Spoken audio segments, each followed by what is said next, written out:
Bismillahirrahmanirrahim. Assalamualaikum warahmatullahi wabarakatuh. Bapak Ibu yang kami hormati, pada kesempatan kali ini kita berkesempatan untuk membedah kisi-kisi satu pada indikator satu, dan nanti juga kita akan bahas soal-soal terkait dengan kisi-kisi satu indikator satu ini.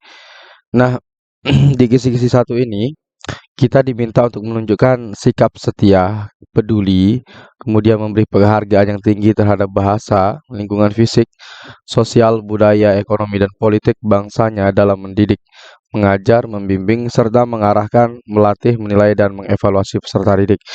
Nah, dari kisi-kisi ini Bapak Ibu, nanti kita diminta untuk bagaimana membimbing peserta didik kita untuk setia, peduli terhadap negara kita. Seperti itu kira-kira yang akan muncul nanti di dalam soalnya. Baiklah, kalau begitu kita akan bahas soal yang pertama terkait dengan kisi-kisi satu ini. Terdapat beberapa faktor yang mempengaruhi munculnya nasionalisme, di antaranya paham nasionalis. Usaha penghapusan eksploitasi ekonomi asing tujuannya untuk membentuk masyarakat yang bebas dari kesengsaraan dan kemelaratan untuk meningkatkan taraf hidup bangsa Indonesia. Merupakan paham nasionalis yang timbul dalam bidang titik-titik. Apakah A ekonomi, B politik, C budaya, D nasional, E kebudayaan. Nah, kalau di soal ini Bapak Ibu sudah jelas sekali ya, karena kalau kita lihat di soalnya bahwa usaha penghapusan eksploitasi ekonomi asing. Nah, tujuannya untuk membentuk masyarakat yang bebas dari kesengsaraan dan kemelaratan untuk meningkatkan taraf hidup bangsa Indonesia. Apalagi kalau itu terkait dengan meningkatkan taraf hidup bangsa Indonesia, maka itu jelas adalah paham nasionalis yang ditimbulkan oleh bidang ekonomi. Maka jawaban yang tepat di sini adalah jawaban A. Baik, kita lanjutkan ke soal berikutnya Bapak Ibu. Pak Rere mendapat amanah untuk membacakan teks pembukaan Undang-Undang 1945. Di waktu yang bersamaan sang istri melahirkan. Sikap Pak Rere adalah titik-titik. Apakah A memilih untuk menemani sang istri daripada menjalankan tugas untuk membaca pembukaan Undang-Undang 1945? B. Melaksanakan tugas untuk membaca Undang-Undang Dasar 1945 terlebih dahulu dan mendampingi istrinya kemudian. Yang C. Melimpahkan tugas amanah kepada teman sejawat dan menemani sang istri di rumah sakit. Yang D. Melaksanakan tugas membaca Undang-Undang Dasar 1945 dan menyerahkan sang istri pada keluarga dan tim medis untuk mengurusnya. Yang E. Menjalankan tugas negara adalah tanggung jawab yang tidak dapat dilalaikan dan tanggung jawab keluarga dapat dilimpahkan kepada keluarga. Baik Bapak Ibu, kita akan analisis soal ini dan kita akan berikan sedikit ulasan terkait dengan soal yang ini. Nah, di sini kan Pak Rere itu mendapatkan amanah atau dia diberikan kesempatan untuk membacakan teks pembukaan Undang-Undang Dasar 1945. Nah, dia diberi kesempatan untuk membacakan undang-undang dan itu merupakan tugas yang diberikan kepadanya. Nah, kalau tugas itu mengenai kepentingan orang banyak, maka di sini Pak Rere harus mendahulukan kepentingan orang banyak daripada kepentingan pribadinya. Nah, di waktu yang bersamaan sang istri melahirkan, di mana sang istri di sini merupakan kepentingan pribadinya. Nah, jadi dia harus bisa memberikan solusi terhadap kepentingan pribadinya agar istrinya juga dipertanggungjawabkan oleh dia dan juga tugasnya juga dapat dipertanggungjawabkan.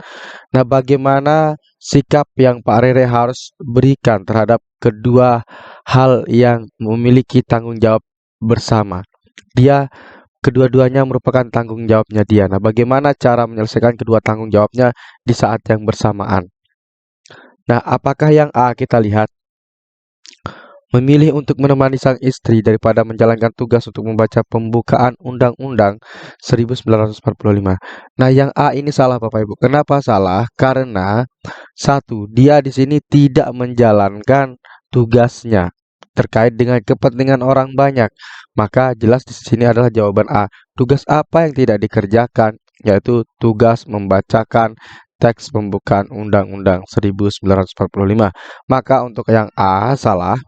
Kemudian yang B, melaksanakan tugas untuk membaca Undang-Undang Dasar 1945 terlebih dahulu dan mendampingi istrinya kemudian.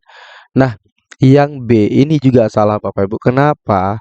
Walaupun dia melaksanakan tugasnya terkait membaca undang-undang, tetapi dia tidak segera mengurus istrinya. Nah, karena istrinya kan juga tanggung jawabnya dia. Jadi yang B ini salah. Nah, maka jawaban B salah letaknya adalah dia akan mendampingi istrinya nanti kalau dia sudah selesai. Padahal istrinya akan melahirkan. Nah, siapa yang akan menolong kalau tidak diberikan kepada orang lain atau dia sendiri yang akan langsung melaksanakan atau membawa istrinya ke rumah sakit atau ke tempat bidan. Jadi yang B salah. Yang C, melimpahkan tugas atau amanah kepada teman sejawat dan menemani sang istri di rumah sakit. Nah, yang C ini juga salah Bapak Ibu. Kenapa salah? Karena dia tidak melaksanakan tugasnya. Dia berikan kepada orang lain, yang orang lain itu belum tentu siap. Padahal dia yang sudah diberikan tugas untuk membaca undang-undang. Oke, jadi yang C itu tempat salahnya yang saya garis bawahi. Yang D, melaksanakan tugas membaca Undang-Undang 1945 dan menyerahkan sang istri pada keluarga dan tim medis untuk mengurusnya. Nah, jawaban D ini adalah jawaban yang tepat. Satu, dia bisa melaksanakan tugasnya yaitu membaca undang-undang. Maka ini dia sudah bisa melaksanakan tugasnya. Kemudian yang kedua, menyerahkan sang istri kepada keluarga dan tim medis untuk mengurusnya. Nah, pada saat yang bersamaan, berarti di sini kedua-duanya bisa terlaksana, di mana si Pak Rere ini bertanggung jawab terhadap keluarganya dengan cara menyerahkannya kepada tim medis dan keluarga, karena yang bisa menemani anak itu, menemani istrinya untuk melahirkan itu adalah tim medis ya. Jadi, jawaban yang tepat di sini adalah jawaban D. Kalau yang E, kenapa salah? Menjalankan tugas negara adalah tanggung jawab yang tidak dapat dilalaikan dan tanggung jawab keluarga dapat dilimpahkan kepada keluarga. Nah, kalau hanya dilimpahkan saja kepada keluarga, kemudian tidak diurus oleh tim medis, maka ini adalah jawaban yang salah ya. Jadi kalau dia serahkan ke tim medis berarti dia memiliki tanggung jawab di sana. Nah, bagi Bapak Ibu guru yang ingin mengikuti bimbel kami, silakan Bapak Ibu guru ketik daftar pretest Juli. Nah, di bulan Juli ini kita akan laksanakan bimbelnya karena isunya nanti di tanggal 21 sampai dengan tanggal 22 atau 23 itu sudah akan dilaksanakan pretest PPG-nya Bapak Ibu. Oleh sebab itu nanti mulai tanggal 20, mulai tanggal 10 sampai dengan 20 kita ada program bimbel untuk 10 kali pertemuan. Untuk pendaftaran langsung saja ketik daftar pretest Juli, langsung kirim ke WhatsApp kami di 081803358023. Baik, untuk lebih jelasnya Bapak Ibu, di sini kami memberikan fasilitas 10 pertemuan dari jam 19.00, 21 sampai dengan 21.00 WIB. Pembahasannya adalah soal terakurat sesuai FR soal asli dan kisi-kisinya. Nanti Bapak Ibu akan kita berikan gratis 3 tryout soal terakurat yang bisa dikerjakan 100 kali. Yang ketiga, gratis 10 mini tryout 200 soal. Nah, 10 mini tryout ini kita akan berikan setiap malamnya Bapak Ibu ya. Kemudian yang keempat itu gratis 10 video rekaman bimbel. Nanti kita akan berikan 10 video rekaman bimbel tersebut ya. Kemudian yang kelima, gratis handout, file, soal, dan pembahasan.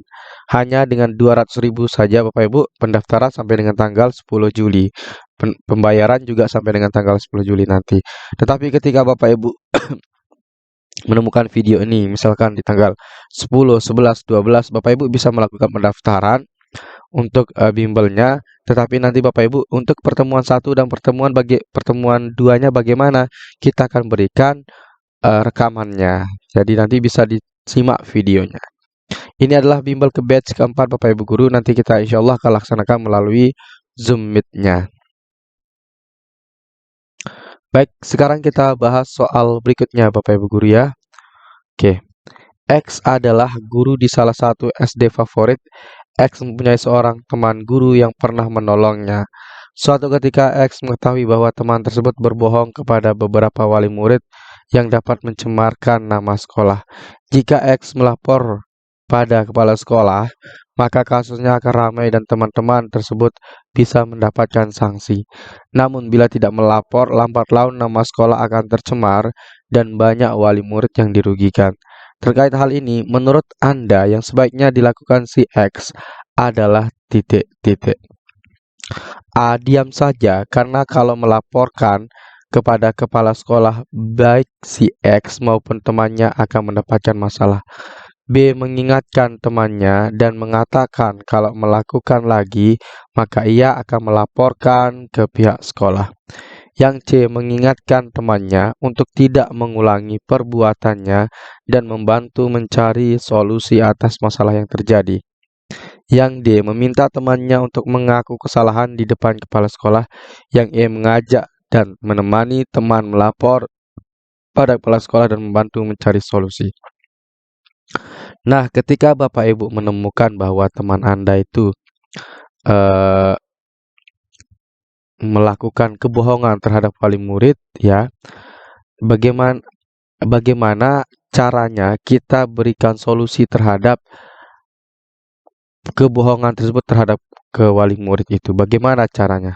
Nah, nanti kalau dibiarkan kebohongan itu di wali murid, maka itu akan mencemarkan nama baik sekolah. Nah, bagaimana cara mengatasi hal tersebut? Nah, untuk menjawab hal ini Bapak Ibu silahkan jawab di kolom komentar. Nanti kita akan bahas di video berikutnya. Sekian dan terima kasih. Assalamualaikum warahmatullahi wabarakatuh.